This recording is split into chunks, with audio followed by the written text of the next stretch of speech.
and then an end of shift handoff.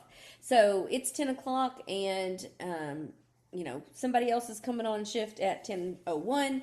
What is it that they need to know? Do they need to know that Kate and Kim do not need to be in the same room together because they are going to tie into it?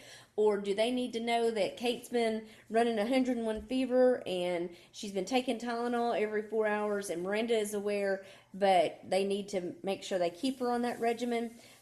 This is just a great little couple liner just to know what's going on. If there's nothing, there's nothing.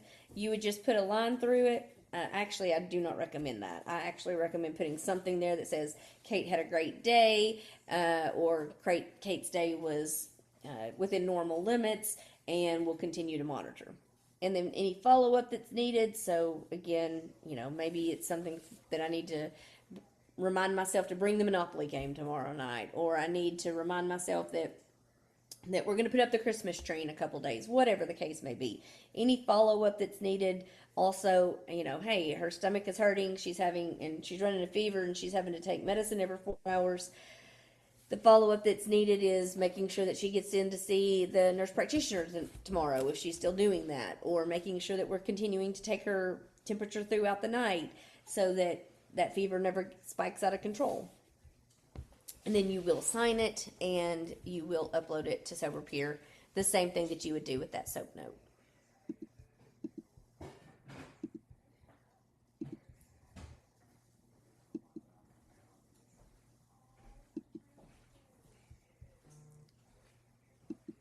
All right, and then this is the last one. This is the RTC night shift. So this is going to be filled out typically from 10 until 6. This is probably the easiest one to fill out because everybody should be sleeping and there shouldn't be any issues, but this is your proofs in the pudding.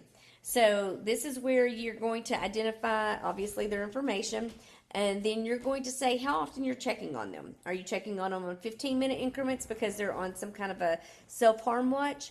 Are you checking on them every 30 minutes because maybe they're ill? Or are you checking on them every hour?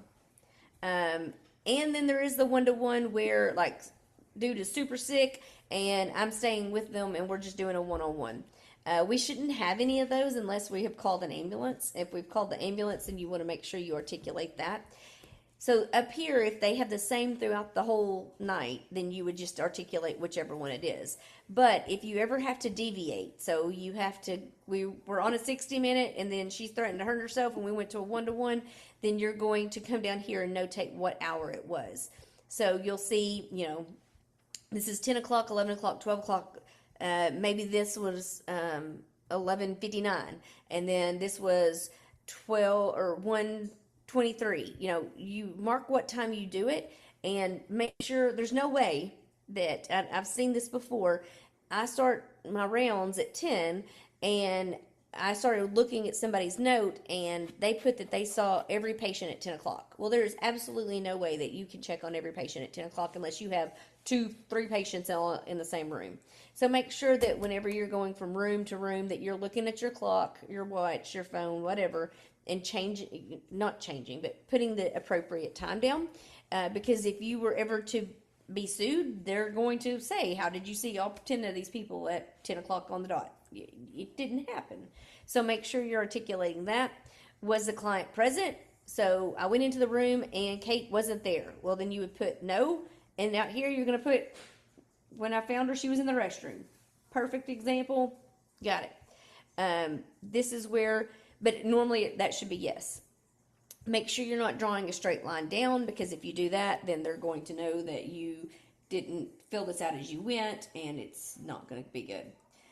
Then you're going to go over here to breathing, making sure the person is breathing. So, you can be listening for breathing. You can be watching their chest rise and fall.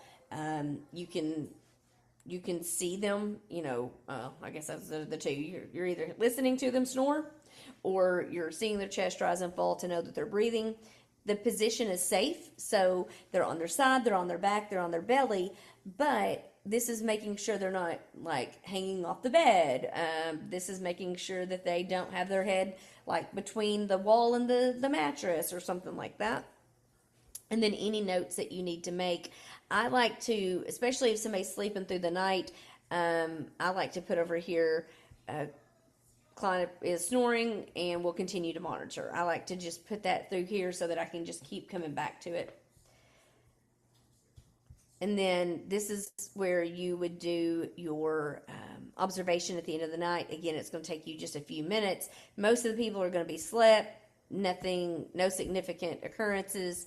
But if you had somebody that was up and down, then restless. If you have somebody that never went to sleep, make sure you're articulating that they were awake.